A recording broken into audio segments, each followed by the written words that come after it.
Hello दोस्तों, welcome back to the daily dose box. UP TET 2021-22 विवादित प्रश्नों का मामला एक बहुत ही रोचक मोड़ पर आ गया है, जहां पर अभ्यर्थियों ने प्रयागराज हाई कोर्ट में याचिका दायर कर दी है और विवादित प्रश्नों पर कॉमन अंक की मांग को लेकर जो है ना अभ्यर्थी पहुंच गए हैं कोर्ट में। दोस्तों, मेरा नाम है राहुल चौधरी और देने आ गया हूं आप सभी के सवालों के जवाब। एक सवाल जो कल से मेरे वीडियो के कमेंट बॉक्स में बहुत आ रहा है कि नंबर नहीं बढ़ेंगे, नंबर क्यों बढ़ेंगे, नंबर कैसे बढ़ेंगे, तो इन्हीं सारे सवालों के जवाब हम जानेंगे इस ऑडियो के माध्यम से।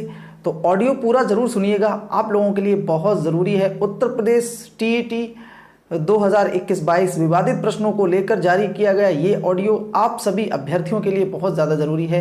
तो ऑडियो को सुनिएगा पूरा, और चैनल को पहली बार विजिट किया है तो भाई सब्सक्राइब कर लीजिएगा, क्योंकि हमेशा मैं एंटरटेनमेंट के साथ जानकारी भी देता हूँ। चलिए सुनते हैं ये ऑडियो। साथियों नमस्कार, मैं सत्येंद्र कुमार यादव आज आप लोगों के बीच उपस्थित हैं और एक ऑडियो जारी कर रहे हैं।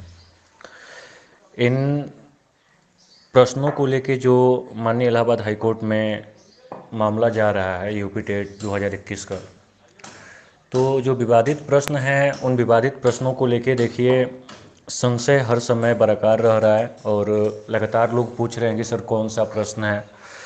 तो देखिए मैं कुछ प्रश्नों पे आपको बता रहा हूँ, जैसे कि जो साइको के प्रश्न हैं वो तीन तीन तो ज़्यादा ही विवादित हैं। जैसे कि एक है कैनन और क्रिस्मस जिस पे कॉमन होना चाहिए, और एक है सृजनात्मकता वाला जिसमें सुधार तो हुआ लेकिन गलती हो गई, और ये प्रश्न काफ़ी विवादित है। साथ ही रुचि वाली पर भी विवाद चल रहा है। और जैसे जन ये सैसो काल अवस्था वाला जो विवाद चल रहा है, सैसो काल अवस्था वाले पे कुछ खास उम्मीद नहीं की जा सकती है, क्योंकि उस पे जो सुधार हुआ है लगभग सही भी माना जा रहा है और उस पे बहुत कम चांस है कि आपको नंबर मिलेंगे। और इसके बाद आपका एक प्रश्न हिंदी का है आँख का किरकिरी होना, और एक है आपके पर्यावरण का क्वेश्चन जो जीवाणु मांसाहारी इस पे, और इंग्लिश के भी दो क्वेश्चन हैं। वैसे इंग्लिश तो मेरा विषय नहीं है, लेकिन इंग्लिश के कुछ छात्र जुड़े हुए हैं और ये सभी प्रश्न कोर्ट जा रहे हैं। ठीक है, तो इन विवादित मामलों में देखिए जो प्रश्न हैं, जो जैसे मान लीजिए कि जो 2017 वाले विवादित मामले को लेके इलाहाबाद हाई कोर्ट द्वारा जो नंबर इशू किया गया था, तो माननीय कोर्ट का आदेश दिखाकर इस बार संभवतः कोशिश की जा रही है कि उन सेम कॉमन नंबरों को फिर से इशू कराया जाए। और जो अन्य विवादित मामले हैं, देखिए सबसे ज़रूरी है, हर व्यक्ति पूछ रहा है कि ये प्रश्न जुड़ेगा वो प्रश्न जुड़ेगा। साथियों, प्रश्न तभी जुड़ते हैं जब प्रश्नों पे आपत्ति होती है। तो ये चीज़ बहुत कम लोग समझ पा रहे हैं कि बिना आपत्ति के ही प्रश्न जुड़ जाएंगे। तो कम से कम जिनके पास आपत्ति स्लिप है वो आपत्ति स्लिप हमारे व्हाट्सएप पे सेंड करें, ताकि आप लोगों के प्रश्न हम लोग ऐड कर सकें। और साथ ही जो प्रश्नों को लेके बहुत सारे क्वेश्चन पे चर्चाएं चल रही हैं, तो जो 2017 वाले माननीय हाई कोर्ट्स के आर्डर पे जो नंबर इशू करवाने हैं तीन, उसके बाद अगर जो जो क्वेश्चन हैं उस पे एविडेंस के तौर पे अथेंटिक बुक होनी चाहिए, अथेंटिक राइटर के द्वारा लिखा गया होना चाहिए। इस तरीके की प्रक्रियाओं पे ही जाके वो नंबर हमें इशू होगा। और देखिए साथियों, आपसे एक बात और कहना चाहूँगा, आप लोग सोच समझ के सही फैसला करके आप लोग कोर्ट में जुड़ें। और देखिए कोर्ट में जुड़ना तो ज़रूरी है, जनरल ऑर्डर तो संभवतः बिल्कुल चांस नहीं है, क्योंकि रिजल्ट जारी हो चुका है। क्योंकि आयोग ने एक तरफ एक दिन रिवाइज्ड एनसीईआर की जारी कर रहा है, दूसरे दिन ही फटाक से रिजल्ट जारी कर दिया। अब इसमें क्या है कि जनरल ऑर्डर का मिलना बड़ा असंभव सा लग रहा है।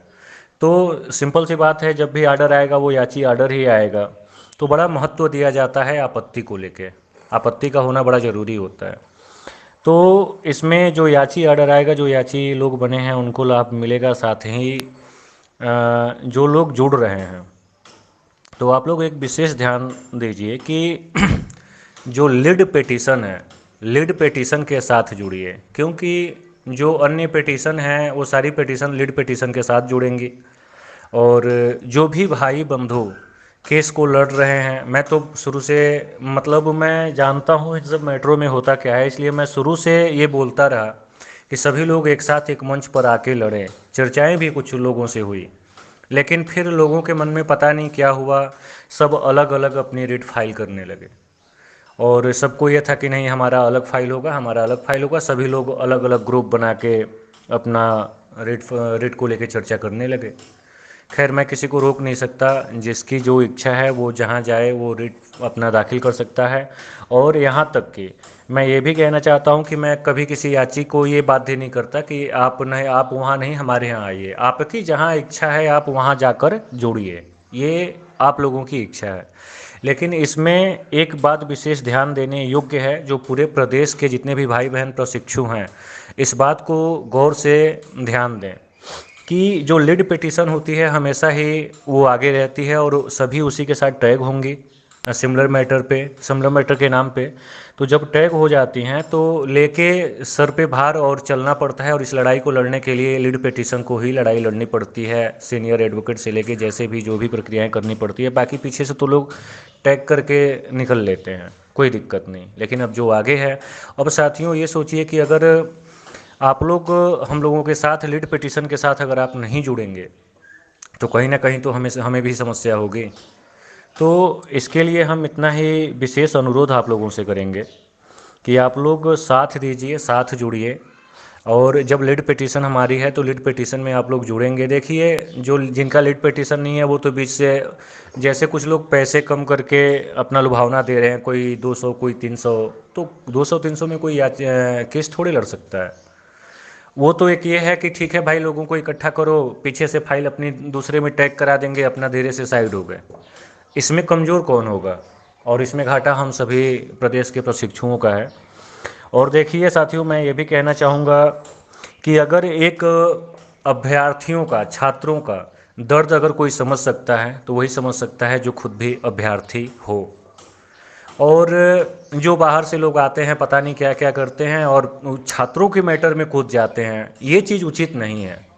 मैं किसी को दोषी नहीं दे रहा, लेकिन ये चीज़ उचित नहीं है कि आप बाहर क्षेत्र से कार्य कर रहे हैं, छात्रों के मैटर में आप कोर्ट में कूद जाते हैं। देखिए, जो जो चीज़ें एक छात्र दूसरे छात्र का समझ सकता है वो बाहरी लोग नहीं समझ सकते हैं।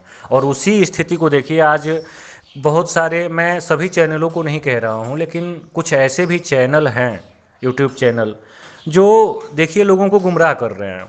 वो खुद ही, जैसे जो पिटिशनर लड़ता है उसका अपडेट ये लोग कम देते हैं, वो खुद ही बताने लगते हैं कि हम ही केस लड़ रहे हैं, हमारे ग्रुप को ज्वाइन करिए। हम जब कि बहुत सारे कमेंट करके छात्र कहते हैं कि सर पिटिशनर का नंबर दीजिए, तो वो लोग पिटिशनर का नंबर या ग्रुप लिंक नहीं देते हैं। वो लोग क्या करते हैं कि अपना नंबर दे देते हैं, अपना ग्रुप लिंक देते हैं, उनको अपने तरीके से डील करते हैं। और वहाँ से डील नहीं हो पाया तो वो छात्र वहीं से गुमराह हो गया। तो हम सभी को समझना होगा कि कहीं ना कहीं लोग गुमराह हो रहे हैं। और देखिए, मैं विशेष अनुरोध करूंगा, पहले जितने भी यूट्यूब चैनल वाले थे उनका उनका एजेंडा सिर्फ इतना हुआ करता था कि जो भी मैटर रहा करता था उन सभी मैटरों को रीड करते थे, रीड करके बड़े अच्छे तरीके से चैनलों पे अपने दिखाते थे, जो छात्रों तक वो इन्फॉर्मेशन पहुंचते थे। आज कुछ ऐसे चैनल हैं जो छात्रों तक इन्फॉर्मेशन पहुंचाने के बजाय उनको खुद ही गुमराह कर रहे हैं। और देखिए, गुमराह वो कर रहे हैं तो कम से कम हम छात्र भी तो इतने बेवकूफ़ नहीं हैं। ये बात हमें भी समझनी पड़ेगी कि हमें कौन गुमराह कर रहा है और कौन सही कर रहा है। तो ऐसे लोगों को आप लोग ध्यान दीजिए और सतर्क रहिए। रही बात कोर्ट से जुड़ने की, तो मेरा व्हाट्सएप नंबर है 8726265376। मैं एक बार फिर से रिपीट करता हूँ, व्हाट्सएप नंबर 8726265376। और एक विशेष आग्रह आप सभी प्रदेश के जितने भी प्रशिक्षु हैं सभी से मैं करना चाहता हूँ। साथियों देखिए, आप लोग, जो व्यक्ति उठता है वो फ़ोन करता है। हर व्यक्ति सोचता है कि अरे यार, मैं तो पहली बार फ़ोन कर रहा हूँ। लेकिन इसमें एक बार आप लोग भी समझिए कि प्रदेश भर से तो हज़ारों छात्र हैं, ठीक है, लाखों छात्र हैं। लेकिन जो मेरे नंबर पे मुझे फ़ोन करते हैं, वो, मैं तो अकेला बंदा हूँ ना। तो जैसे एक व्यक्ति सोचता है कि मैं अकेले फ़ोन कर रहा हूँ, उसी तरीके से हज़ारों में एक आदमी से बात करता हूँ तो उसमें 2 4 5 का वेटिंग में आ जाता है। अब आप लोग ये बताइए कि दिन भर रात भर अगर मैं सबका फ़ोन पिकअप करता रहूँगा तो मैं केस कब लड़ूंगा, और ग्रुप को हैंडल कब करूँगा, या फिर कोई अगर मुझे मैसेज करता है, कोई डॉक्यूमेंट्स अपना भेजता है, चेक करवाता है, तो उन सबको मैं रिप्लाई कैसे दूंगा। मैं तो मैसेज पे जल्दी आ ही नहीं पाता, मैसेज डालता रहता हूँ तब तक किसी का फ़ोन आ जाता है। तो साथियों, मैं आप लोगों से एक विशेष आग्रह यही करना चाहता हूं कि प्लीज़ आप लोग फ़ोन बिल्कुल ना करें। अगर ऐसी स्थिति भी हो सकती है कि मैं फ़ोन ना उठा पाऊँ, आप लोगों को बुरा लगे कि अगला व्यक्ति फ़ोन नहीं उठा रहा है, तो भाई आप लोगों को भी मजबूरी समझनी होगी। फ़ोन ना करें प्लीज़।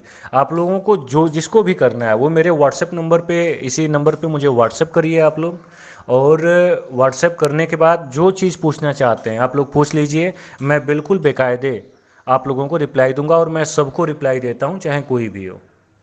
तो आप लोग धैर्य रखिए, मैं रिप्लाई दूंगा। और जितने भी बंधु जुड़ना चाहते हैं जुड़ सकते हैं, और समय है, और जहां भी मीटिंग करनी होगी कर ली जाएगी। और जो जो बंधु टीम बना के केस को लड़ रहे हैं, अच्छी बात है, आप लोग भी लड़िए टीम अपनी तैयार करके अच्छे तरीके से, लेकिन चीज़ों को ध्यान में रखिए ताकि छात्र गुमराह ना हो।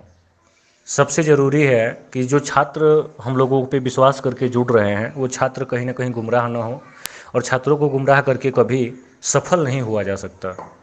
तो इन बातों का ध्यान रखते हुए आप लोग आगे बढ़ें, और इस लड़ाई को हम सभी मिलकर जीतेंगे। आप सभी को धन्यवाद।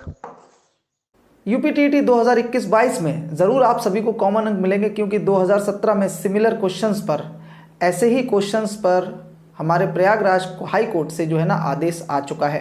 तो दोस्तों, आप लोग बिल्कुल निश्चिंत रहिए, अपनी लड़ाई के लिए तैयार रहिए, लड़ाई लड़िए, और संविधान ने सभी को हक दिया है अपनी अपनी आवाज़ उठाने का। अगर हमें किसी चीज़ से समस्या है, अगर हम किसी चीज़ से पीड़ित हैं, तो हमें बिल्कुल आवाज़ उठानी चाहिए। इस चैनल पे बने रहिएगा, चैनल को लाइक, सब्सक्राइब और वीडियो को शेयर कर दीजिएगा। मिलते हैं अगले वीडियो में एक नई जानकारी के साथ, तब तक के लिए ख्याल रखिए। जय हिंद।